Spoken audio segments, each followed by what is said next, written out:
Assalamualaikum warahmatullahi wabarakatuh. Perkenalkan, nama saya M. Taufik Hidayat dengan NIM 18250410002.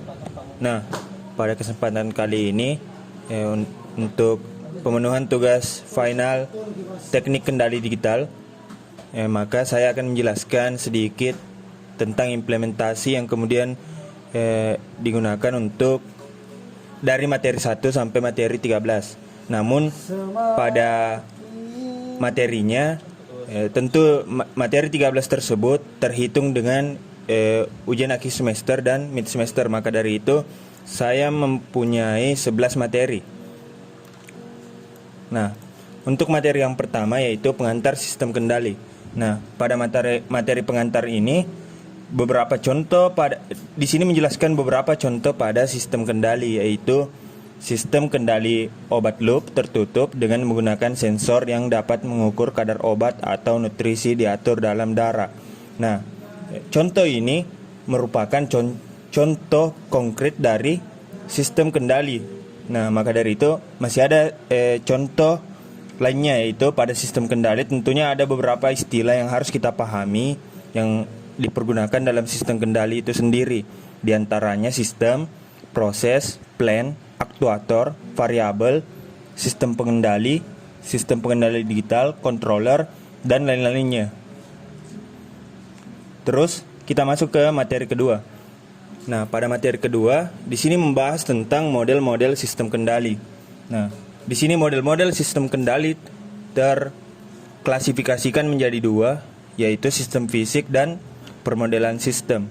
Sistem fisik, istilah model matematik, diartikan sebagai hubungan matematik yang menghubungkan keluaran sistem ke masukannya.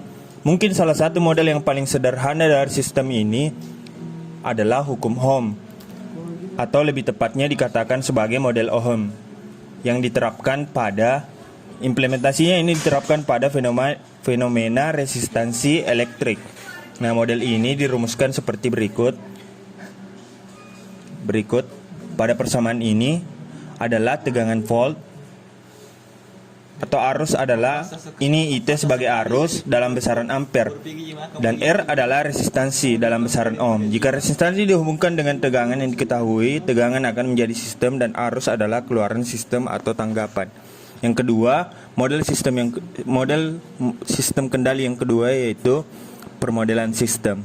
Di dalam kamus IEEE, model matematik dari sebuah sistem didefinisikan sebagai kumpulan persamaan yang digunakan untuk mewakili sistem fisik. Nah, tentunya kita harus mengerti bahwa tidak ada model matematik yang pasti dari suatu sistem fisik. Kita dapat meningkatkan ketepatan suatu model dengan cara meningkatkan kerumitan persamaan-persamaan, tetapi tidak pernah dapat mencapai kepastian. Artinya kita umumnya berusaha keras untuk mengembangkan sebuah model supaya dapat menyelesaikan persoalan tanpa membuat model yang terlalu rumit. Nah, telah dinyatakan bahwa pembahasan model sistem fisik melibatkan antara 80% sampai 90% dari usaha yang diperlukan di dalam analisis dan perancangan sistem kendali. Terus kita masuk ke materi ketiga untuk fungsi alih. Nah, untuk fungsi alih ini sendiri, untuk menentukan transformasi fungsi, ada beberapa langkah dan aturan yang harus diikuti yang telah dibahas pada subbab, di mana aturan-aturan tersebut harus terpenuhi sesuai dengan ketentuan. Fungsi alih dari elemen-elemen sistem yang sering dijumpai yaitu dalam hal ini implementasinya yaitu gear, penguat, potensiometer, motor DC, aktuator hidrolik, kendali katup, sistem pemanas, teknogenerator, perpindahan dan rotasi, ketinggian, satcher, dan masih banyak lainnya. Nah, untuk rumusnya sendiri itu untuk fungsi alih yang ini GS sama dengan YS XX XS. Nah, kemudian kita lanjut ke materi keempat yaitu transformasi Laplace.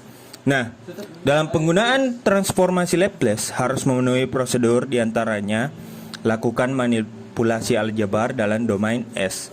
Lakukan manipulasi aljabar dalam domain S. transformasikan fungsi-fungsi dalam S, kemudian kembali menjadi fungsi-fungsi waktu. Ini dikenal sebagai operasi inverse.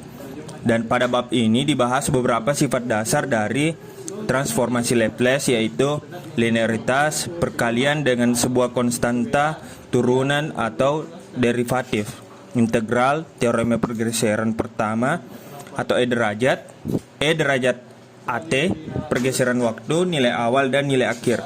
Nah, untuk prosedur penggunaan persamaan diferensial diantaranya yaitu mengganti setiap suku-suku dalam persamaan diferensial dengan transformasi Laplace-nya.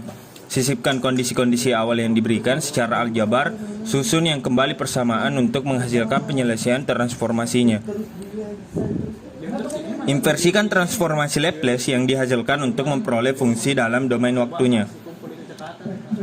Selanjutnya kita masuk ke materi yang kelima, yaitu root locus.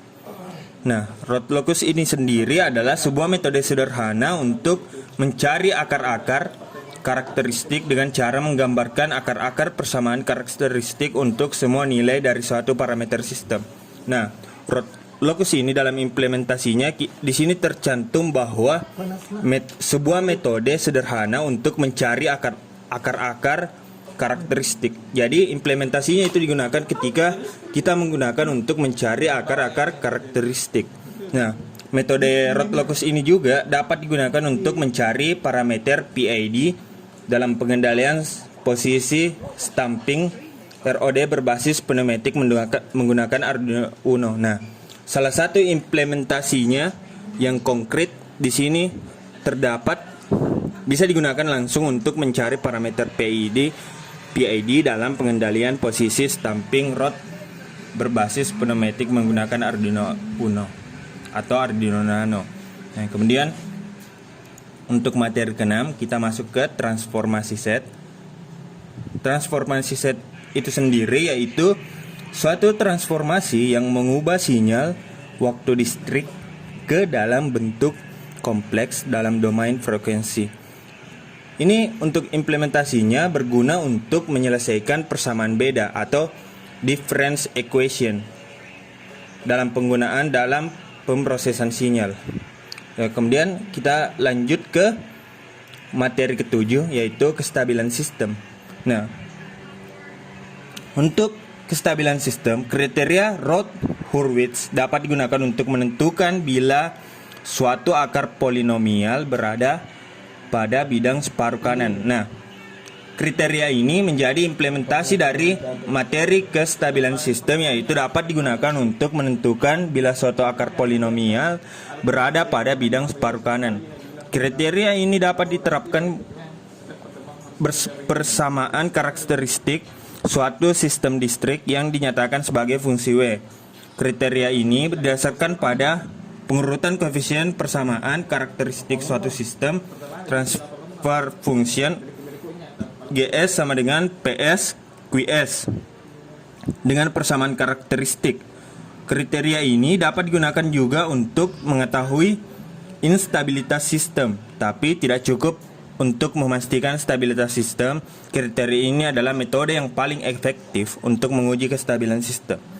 Selanjutnya kita masuk ke materi konversi analog digital converter dan digital analog converter. Nah, ADC ini adalah perangkat elektronika yang berfungsi untuk mengubah sinyal analog atau sinyal kontinu menjadi sinyal digital. Nah, perangkat ADC ini sendiri dapat berbentuk suatu modul atau rangkaian elektronika maupun suatu chip IC. Nah, ADC ini biasanya digunakan untuk menjembatani proses sinyal analog menjadi sinyal digital. Nah, kemudian DAC adalah perangkat elektronika yang berfungsi untuk mengubah sinyal digital menjadi sinyal analog kontinu. Dan sebaliknya dari ADC itu sendiri. Kemudian aplikasi DAC ini adalah sebagai antarmuka atau interface antara perangkat yang bekerja dengan sistem digital dan perangkat pemroses sinyal analog. Perangkat DAC ini sendiri dapat berupa rangkaian elektronika dan chip IC DAC. Nah, ini biasa digunakan ketika kita menentukan bahwasanya ketika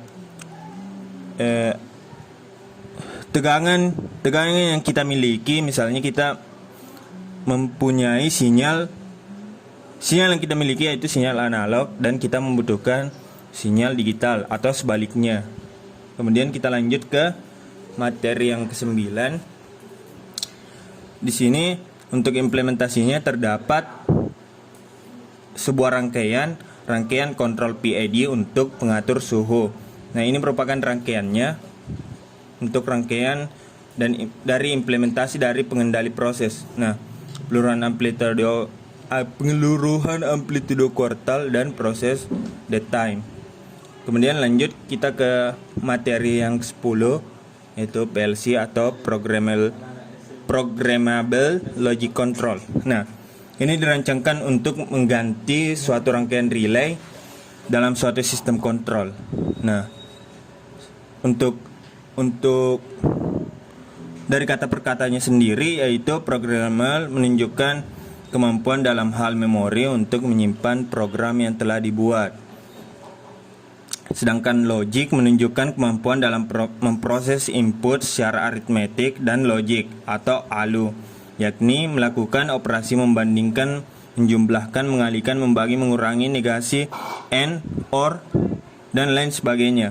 Sedangkan controller menunjukkan kemampuan dalam mengontrol dan mengatur proses sehingga menghasilkan output yang diinginkan.